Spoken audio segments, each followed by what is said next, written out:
Pune scaunelul acolo. Pune-l jos așa și stai pe el.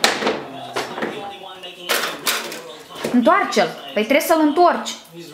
Întoarce scaunelul invers. Întoarce-l.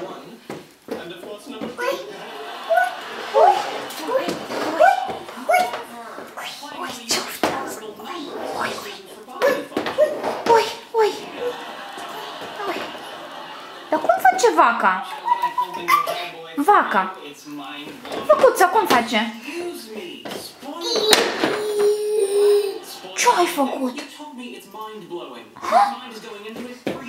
Ce ai făcut la scaunul ăla? Ce ai făcut?